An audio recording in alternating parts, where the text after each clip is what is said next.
All right, boys and girls, welcome back to the second half of the show. Hopefully, everybody listened to the first half of Blitz the Bookie. We did our college football week 1 picks and predictions, looked at all the top games of the week, and had a really good show. So, if you did listen, thank you very much. If you did not listen, just when we're done here, go on whatever streaming platform that you're using now, find the first half of the show, and give that a listen. But now it is time for the long-awaited debut of the right side of Kentucky sports. Yes. Guys, listen. Listen. Me and Josh love that shit. I'm going to have to make that a drop. Guys, listen. Last year when we started doing this, me and Anthony really did battle. Were we talking about Kentucky enough? Did get some feedback on both sides. And I think it really comes down to the local people want to hear the local stuff or more of it. And the people that aren't local to the Kentucky area want to hear more of the national stuff when it comes to college football and NFL. You agree? Yep. Yeah. So we decided, look, we're all passionate about football and Kentucky sports. And we didn't want to pick between both of them. So first half of the show. First half of the show. Will be our college football, NFL breakdowns of all the top games. We'll make picks and predictions. And then the second half, this is going to be our time to break down our Kentucky Wildcats. We'll talk about Louisville, Indiana, all the rivalries, and really just any kind of hot news or whatever's going on here in the Kentucky area. So this is our time for all the local talk. I'm ready to talk about it because we haven't talked about Kentucky yet. No doubt. Remember, guys, God is a Wildcat fan. So, just keep that in mind. Damn right he is. Keep that in mind. All right, let's get right into it. We have a big matchup Saturday. The feared Toledo. What are they? I said torpedoes. Are they the Rockets? I said torpedoes. It should be a Toledo torpedoes. It sounds they're good. They're not the Mud Hens. That's who the River Bats play all the time. The Toledo Mud Hens. Yeah. They play them a lot. Yeah. I don't know what they are, but look, everybody's talking about them. They're I guess they're picked to win the MAC or whatever conference they're in. They got 5 all MAC players. Ooh. That's not very good no more because I used to love the MAC, but now with the NIL, all the MAC players get plucked. To me, it just seems like over the last month or two leading up to the football season, everybody is talking about, can we get past Toledo? Can we get past Toledo? This is the least I know about this Kentucky football team in a long time. I think it was probably meant to be that way because, as we know, Mark Stoops and the administration have been very eager to talk about the team leading up to the season in years past. They have not done that this year. So me personally, I do not know much about this team except what's returning. I'm not sure how you are, Josh. I'm sure this guy's an encyclopedia by now. I know how he does his research, and he's probably got every player on the roster in his head. And that's good because I don't know anything. So, Anthony, you can help us kind of through the roster a little bit. But, Josh, how do you agree with me? How do you feel on your knowledge of the Kentucky team right now? It's the most quiet I've ever seen it. And it's the least I've known about UK football since I started watching UK football. Since Pookie Jones. That was my first favorite UK football player just because I like the name Pookie. How can you not? He played baseball too. In case, fun fact, probably better baseball. Willie Cauley-Stein played football. He didn't start playing basketball till like 11th grade, Willie. Yeah, they said that every single game that year. But he's from Kansas. I just don't know a whole lot about this team. It's frustrating. I don't know if them being quiet is a good thing or a bad thing. It's a great thing. I think Anthony thinks it's a good thing. Great. Not only is he an encyclopedia, but he's the most optimistic encyclopedia when it comes to Kentucky football. So, hey, if you want somebody to sell, know what I am. If you want somebody to sell you on, if you're looking to be sold, here's the guy, and I'm sure that's what he's about to do. Let me break this down for you real quick. And Charlie, I think you will agree with this. Look, you do this kind of stuff. You have fun with it. You try to speculate. I hit the nail right on the head on this. The team quit on Coach Stoops last year in the Kentucky program. You're seeing a lot of that with these NIL teams. That's just what it is. And when teams start struggling, they're starting to quit pretty hard. That happened to Stoops last year. That's never really happened to Stoops in his tenure as coach here, and he's been here a long time. That wasn't him. That was a group of players. I'm going to tell you what it reminds me of. Stoops reminds me of a guy that has worked really hard to be successful, became a multimillionaire, not as a coach. I'm just saying as a person, built this legacy, everything. And he built all this wealth by being a blue collar guy. And all of a sudden, he got all this money and he started hanging out with all these rich people, trying to be somebody he wasn't. When I say that, I'm trying to compare it to him trying to get a flashy quarterback, trying to get a high flying offense. He did that and he got burnt. And he looked himself in the mirror and he said, that's not who I am. I got away from what built That's me. his roots. And I think, he's on the hot seat. I don't think rightfully so. I think he's the best coach we've ever had, but he is on the hot seat. Mm-hmm. There ain't no thinking. He is. But I'll say this. Somebody tell me another coach that's better than Mark Stoops that Kentucky's had in our, how old are you, 44? 43. Last 43 years. Tell me another Kentucky coach that's better than Mark Stoops. I don't care what you think about him. He is the best coach we've ever had. Besides Bear Bryant. Maybe, yeah. But he wasn't here long. In our lifetime. Yeah. And, I feel like he's a guy that, built his empire through blue collar, hard work culture. He tried to get to that next level because, that was his thing. He never had no passing offense.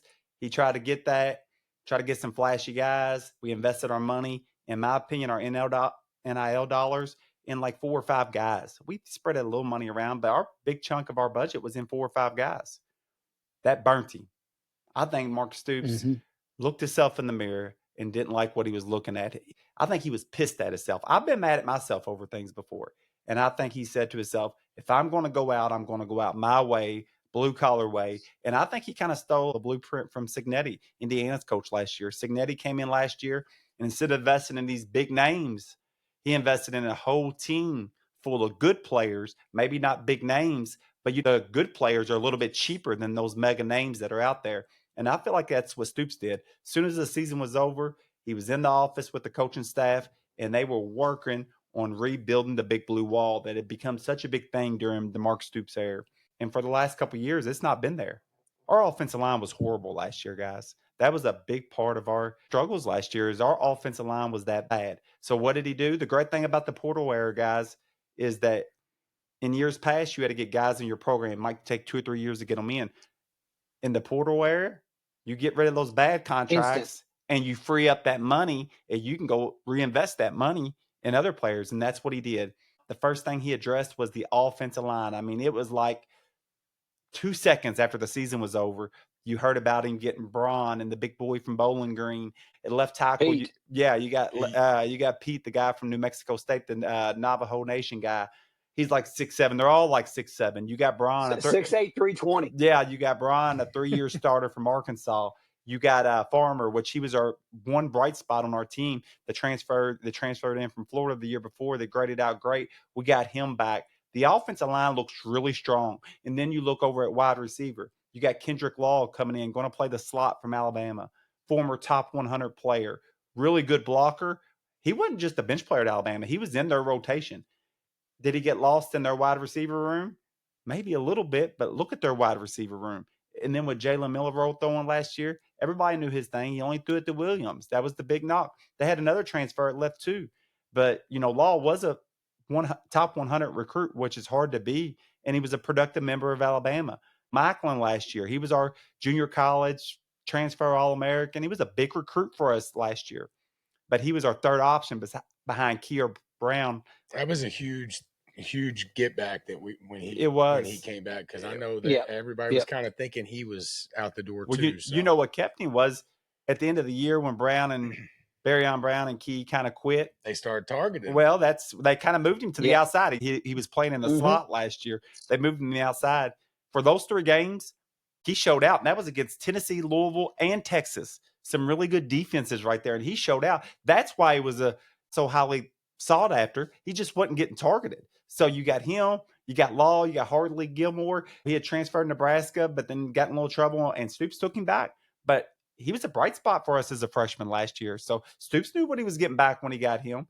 We know the culture's got to change from last year. No, there's no doubt. There's no doubt. Yeah, that one, bringing him back is the one question mark with trying to rebuild the culture that we've had over Stoops' tenure. It was a lot different last year, and we witnessed it firsthand because we watched the guy walk. Watched the player walk to the concession stand and get the hot dog. We were there. I don't think he would have took a bad. I trust Stoops, but I'm just saying when you're trying to rebuild a culture and you bring a guy in he's got a little past, whatever the details are, I don't know. But I'm just saying he's got a murky past, so it's kind of.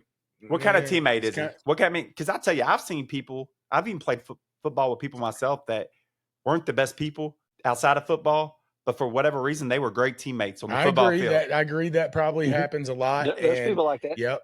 And if he can buy into the system, I'm all for it. I'm not saying people don't deserve a second chance. I'm just saying in this scenario that we're in, the culture was really bad last year. So we're trying to like rebuild the whole culture in 1 year. I hope the kid does great, and I hope he stays out of trouble. Everybody makes mistakes, but I'm just saying bringing him in when you're trying to make a rebuild of the culture, it's a little sticky situation. Well, I don't know how good our culture ever really was. It was great. I mean, it was Lynn great. Bowden literally punched a dude before a bowl game. Dude, I'm gonna tell you. You hear from our players. He wasn't our guy though. You hear from our players. He didn't punch a teammate. When you got 60 or 70 players on your team, you're going to have some bad apples. But when you hear former players, look, people was coming here because that's the main thing they talked about, culture. Like when we would get recruits before, man, you go there, it feels like a brotherhood. It feels like a family. The linebackers that passed on to each other, they always talked about it was a brotherhood. Hey, we're passing the torch from this guy to the next guy. Everybody knows that Stoops was able to produce those linebackers, and it was culture. It was just culture. I think we've had a good culture too. I'm not sure I agree with that, Josh. I feel like we've never had. I mean, we had our linebacker throw a trash can at a U of L player. It happens. It's U of L. It happens. It happens. When?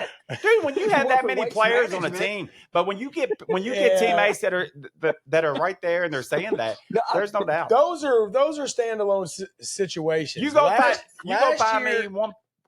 find me anybody. Go find me any team. The best of cultures that don't have one of those here or there. I can tell you for every one of those, I can tell you 10 situations where there was a great culture.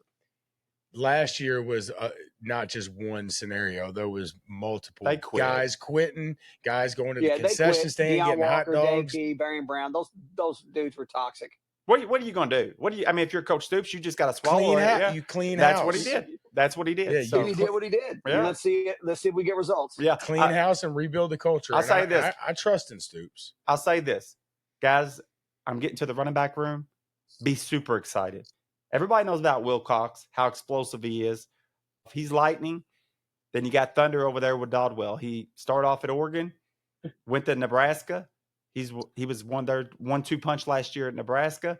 He transferred to Kentucky. He's a physical back. Wilcox is explosive. And the other guy, who I think will be the best player on our team, is a little bit of both. So you got thunder and lightning with Wilcox and Dodwell. And then you got tornado in Seth McCown. He was a guy started off Oklahoma. He was a big recruit, had a really good freshman year at Oklahoma in a very crowded Oklahoma backfield. Got in some trouble, did what he had to do to get out of the trouble, shows back up at New Mexico State with Pete, has an awesome year, comes with Pete to Kentucky. From everything I've read, all reports, this guy is explosive. And I mean, everybody knows Wilcox is explosive, and I feel like they're building this guy up a lot more than Wilcox. And when you look at him, he looks like a big-time running back. He's a bigger guy. He just looks like an elite running back, the kind that Alabama gets. The guy looks the real deal. I'm super excited about him. The guy, it's going to be back there behind center. Calzada started off at A&M out there, started the 2021 season, all the games. Then the next year he transferred to Auburn. It's the NIL era. He never got to play it down at Auburn. He got hurt prior to the season started. He heals up from that. He shows up at Incarnate World or Ward. I don't know where Cam Ward went. I don't know. World. I thought it was World. Y'all are messing me up. World or Word? It's Ward, right? Like Psych Ward? Yeah, Psych Ward. Yeah. Psych Ward, okay. Incarnate Ward. See, I thought it was World. No, it's Word. Okay. Like the word of the Lord. I thought it was like I want him to be I from think Incarnate world. What do you Ward, think, like Charlie? a psycho coming out like Mike Myers. Josh thinks he lives. He comes from a padded room in a insane asylum. He comes from the world in my eyes. The world, What incarnate is it, world. What is it in Batman? Like Arkham Asylum? Asylum, baby. All I know is this: Calzada's a psycho. Incarnate word, like the word of the Lord. This is all I know. Incarnate, whatever it is becoming quarterback you, because they had Cam Ward.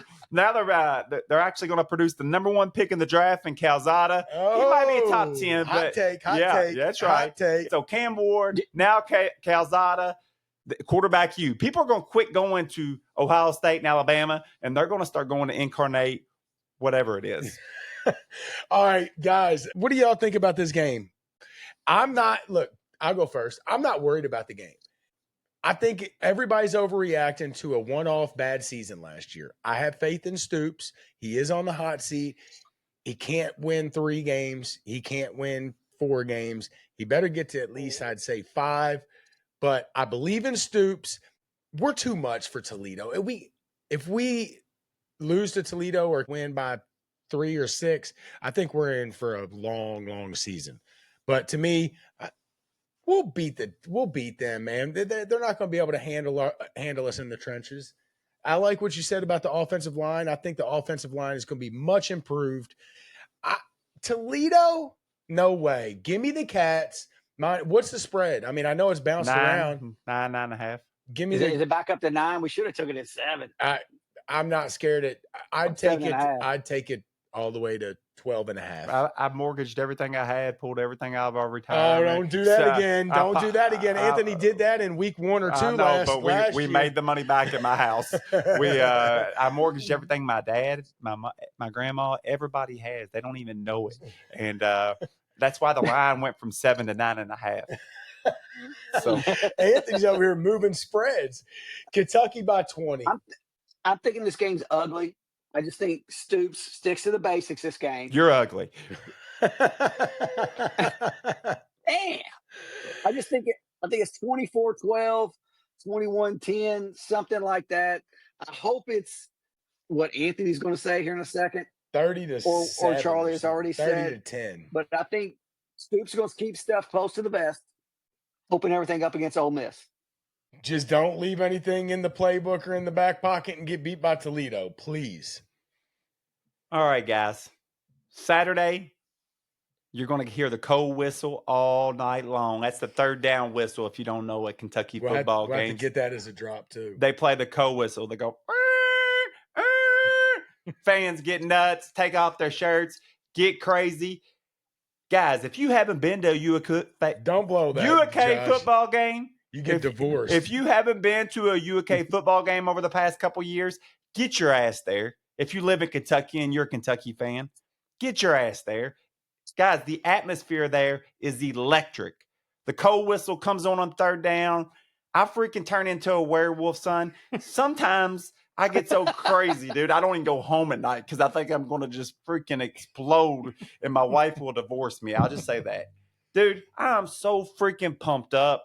I'm ready for Stoops to get back to who he is. I love that he is not talking. I hate that talking bullshit. I hate it.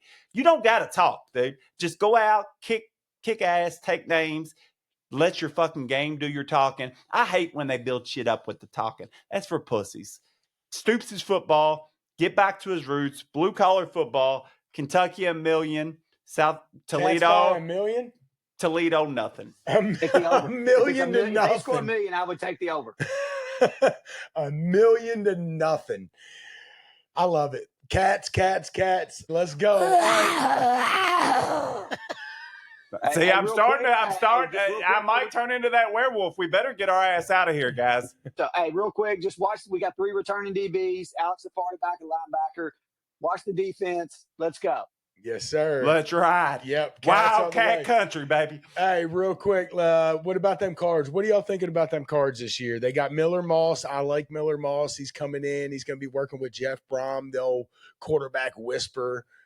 I'll give Jeff Brom credit. He is produced on the last 2 quarterbacks he's had. He even got Tyler Shuck drafted, which I did not think was going to happen. But my man's down there playing with the Saints. He got beat out by who, Josh? Bum ass Spencer Rattler. Hey, they're Spencer tanking for Arch. Spencer Rattler. Hey, I heard a saying the other There's no day. way You know what the Rattler's Saints are doing? What's that? It's called planning for Manning. Oh, I like it. I like it, Josh. I like it. You didn't make that up? Yes. You made it up? I did not make that. I can't take credit for it. Damn. I'm pretty good at stuff, but I heard someone else say it. We was ready to it. patent that. Put it on our. I'll put it on a T-shirt and wear it next week. Yeah. It's tough to break down these cards.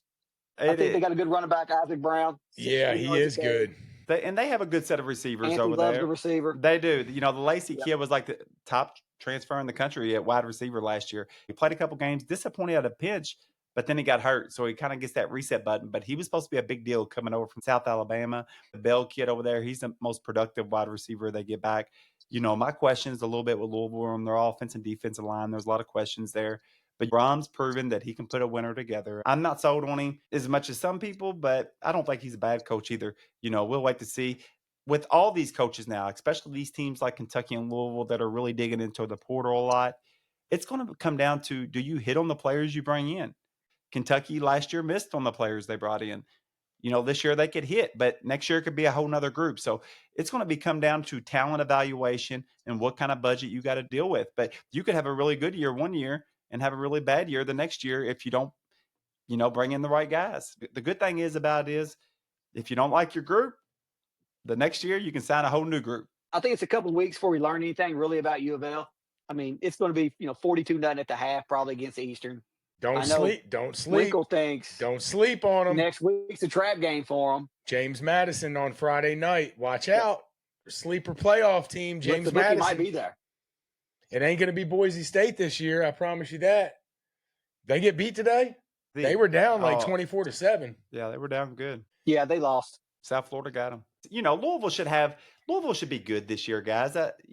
Brian Brom's got them heading in the right direction. They got a little play NIL. in the ACC. They do. And of course they'll be good. They do, and they got some nice receivers. If that line holds up for them, Louisville will be really nice. The question mark for Louisville will be the line. But, a team that I do know that will probably be good again because they got an excellent coach. They got some NIL backing. Google them. Signati.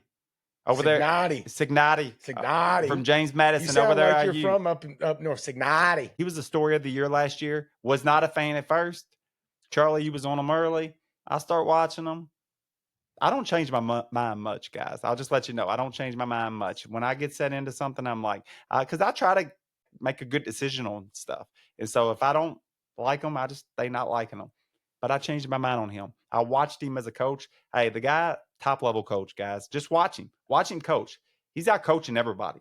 I'm not saying they win every game, but he's out coaching them. The guy is a guru.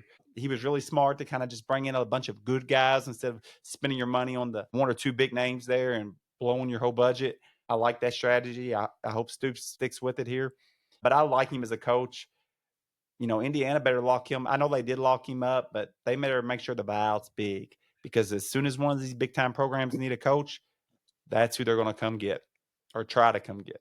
Indiana does have some money. So the Cats.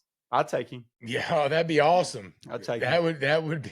Look, I'm not trying to push Stoops out. No, I'm okay with that. I like Stoops, but I'm okay with that strategy. That's my big argument to UK fans is have somebody ready. So we ain't getting nobody better than Stoops. We tanking for Signati now? No. Stoops is about ready to whoop Signati's ass, son. Well, Indiana, number 2 scoring offense last year, got a favorable schedule.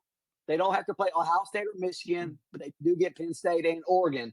Both of those games on the road, Penn State and Oregon are on the road. Yeah.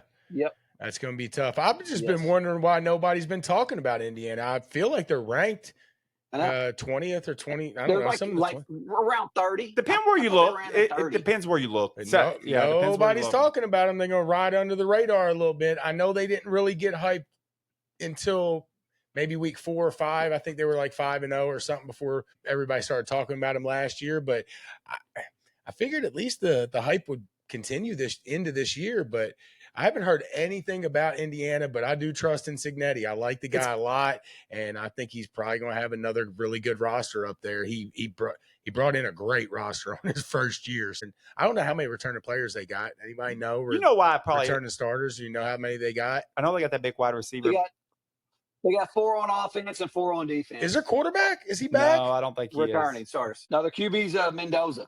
Yeah. You know why nobody's probably talking about him? Because he didn't bring in none of the mega names. He probably did the same thing he did last year and brought in a bunch of good football players that might be under the radar, and he did his homework. The guy knows football. Even when he played Ohio State, the guy wasn't out-coached.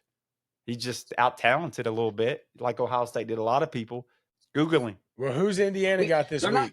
Dude, their first 3 games are trash. They got Old Dominion tonight or this week, Kennesaw State, then the Indiana State. Then week 4, we get a test against Illinois. That's when we can start talking about Indiana. It's going to take 4 or 5 weeks again. But Cincinnati's going to take Bielema's lunch money. So they're winning this week. Who's Louisville got this week? Eastern?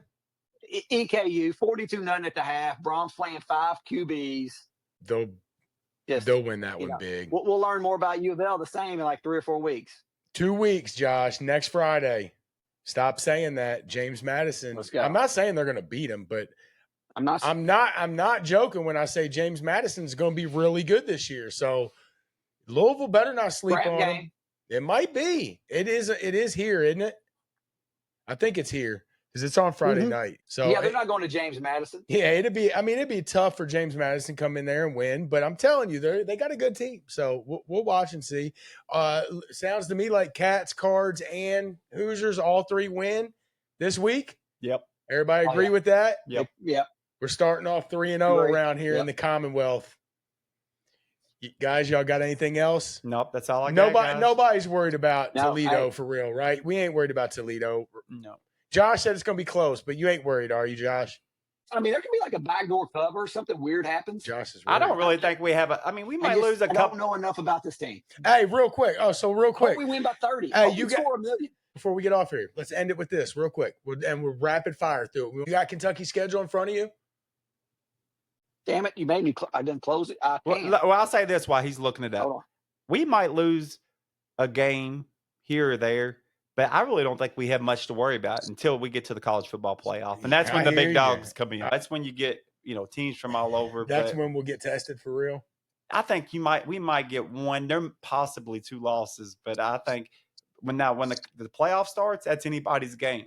And Stoops, he don't have no. What do you want to know, Charlie? What do you want to know? Did you find it? Read off the schedule. Toledo, win. Toledo. Win. Anthony, win. Every guy win. What's the next one? Ole Miss. Win. Loss. Eastern Michigan. Win. We beat Eastern Michigan. What's the next one? At South Carolina. At South Carolina. Win. Yes. Win. Loss. At Georgia. Loss. Damn, there's our one. Texas at home. Loss. Homecoming. While we skate. Loss. Homecoming. Loss. That's the dumbest decision they've ever made.